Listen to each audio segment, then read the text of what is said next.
Stock news में। अगर आप मेरे चैनल पे पहली बार विजिट कर रहे हैं तो सब्सक्राइब करें ताकि आपको लेटेस्ट इन्फॉर्मेशन मिलता रहे। आज हम बात करेंगे दिग्गज कंपनी महिंद्रा एंड महिंद्रा के बारे में। और इसके बारे में अगर देखा जाए तो ये स्टॉक फिलहाल 1350 के करीब जाता हुआ दिखाई दे रहा है और यहाँ से अब इसके स्टॉक में आपको तेज़ी दिखाई देगी। आगे कैसे दिखाई देगी आगे हम चार्ट पर चर्चा करेंगे।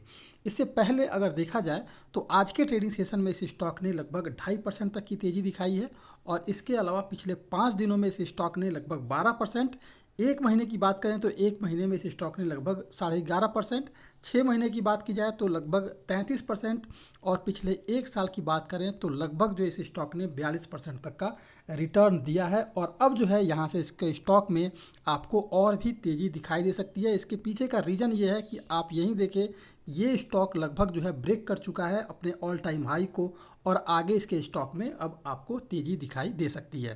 तो हम इसके चार्ट पर हैं और जानने की कोशिश करेंगे कि आखिर में कैसे जो है इसके स्टॉक में आपको तेज़ी दिखाई दे सकता है। तो आपने पिछले एक साल का ट्रैक देखा, इसके स्टॉक ने लगभग 42% तक का रिटर्न दिया है और लगातार इसके स्टॉक में आपको तेज़ी दिखाई दे रही है, कहीं से डाउनफॉल दिखाई नहीं दे रहा है। अभी की जो बात देखी जाए तो कंपनी ने या महिंद्रा स्कॉर्पियो नाम से एक गाड़ी लॉन्च की है जिसके जो एसयूवी बिजनेस को जोरदार बूस्ट मिलने की उम्मीद है। इसी कारण आगे भी इसके स्टॉक में आपको तेज़ी दिखाई दे सकती है। एसयूवी सेगमेंट में लगातार फोकस से कंपनी को दूसरी कंपनियों के मुकाबले फ़ायदा होगा। वहीं अगर सेक्टर में रिकवरी के चलते प्राइवेट सेगमेंट में लगातार डिमांड बढ़ने का भी फ़ायदा इस कंपनी को मिलता हुआ दिखाई दे सकता है। स्कॉर्पियो एन से कंपनी के एसयूवी बिजनेस को बूस्ट मिलेगा। कम प्राइस पर एडवांस फीचर्स के चलते कस्टमर में इसका लगातार जो है क्रेज़ दिखाई दे रहा है। और ये देखा जाए आगे अगर चिप सप्लाई की कोई दिक्कत कुछ कम होती है तो कंपनी के वॉल्यूम में बेहतर ग्रोथ आगे हमें देखने को मिल सकता है। इस कंपनी ने जो है न्यू स्कॉर्पियो एन और एक पोटेंशियल विनर है जिससे कि एसयूवी मेकर की लाइफ स्टाइल में ट्रांसफॉर्मेशन आएगा। और फाइनेंशियल ईयर अगर देखा जाए तो 23 और 24 के लिए ओवरऑल वॉल्यूम में 10 से 15% का ग्रोथ जो है हमें आगे देखने को मिल सकता है। ये सभी खूबियां हैं जिसके कारण जो है एसयूवी जो इस कंपनी ने अपना स्कॉर्पियो एन नाम से जो एक एसयूवी लॉन्च की है, ये एक सेगमेंट जो है इसके स्टॉक के लिए एक काफ़ी बेटर साबित हो सकता है आने वाले फाइनेंशियल रिजल्ट के लिए। इसी कारण आपको इसके स्टॉक में और भी तेज़ी दिखाई दे सकती है।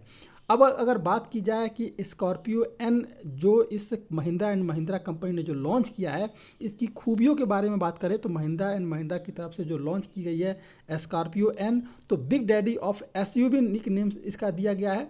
और कंपनी ने इस एसयूवी को एक कंप्लीट पैकेज बताया है जो हर उम्र के लोगों को ध्यान में रखकर तैयार किया गया है। स्कॉर्पियो एन में दो अगर देखा जाए टर्बो चार्ज नाम का इंजन वैकल्पिक मिलेंगे। ये पेट्रोल और डीजल से चलने वाली गाड़ी है। इसमें 7.8 सीएम का क्लस्टर प्रीमियम और स्पेशियल इंटीरियर और कई तरह के इसमें फीचर जो है दिए गए हैं जिससे कि इस गाड़ी की खूबी जो है काफ़ी पावरफुल दिखाई देती है। इसी कारण जो है उम्मीद की जा रही है कि हर सेगमेंट के लिए ध्यान में रख करके स्कॉर्पियो एन नाम की जो गाड़ी बनाई गई है ये इसके ग्रोथ में तेज़ी दिखाएगी और आगे भी इसके स्टॉक में आपको तेज़ी दिखा सकता है। सवाल ये आता है कि इस स्टॉक में खरीदारी कहाँ करें। तो सबसे पहले अगर देखेंगे तो अपने सभी मूविंग एवरेज के ऊपर इस समय ये स्टॉक ट्रेड करता हुआ दिखाई दे रहा है। और इसके अलावा अगर देखा जाए तो ये अपना अच्छा खासा वॉल्यूम इंक्रीज कर रहा है, यानी कि अब वॉल्यूम जो है काफ़ी मिलियन में इसने इंक्रीज किया है। अगर देखा जाए तो 11 मिलियन जो है वॉल्यूम जो है आज के ट्रेडिंग सेशन में इसने इंक्रीज किया है। तो इसलिए इस स्टॉक में करंट प्राइस पर खरीदारी करने का एक अच्छा मौका है। 1350 रुपये के टारगेट के साथ इस स्टॉक में खरीदारी की जा सकती है। स्टॉप लॉस 1050 का रखें और 1350 के टारगेट के लिए करंट प्राइस पर इस स्टॉक में खरीदारी की जा सकती है। ये था महिंद्रा एंड महिंद्रा। अगर आप मेरे चैनल पे पहली बार विजिट किए हैं तो सब्सक्राइब करें ताकि ऐसे ही आपको लेटेस्ट इन्फॉर्मेशन मिलता रहे।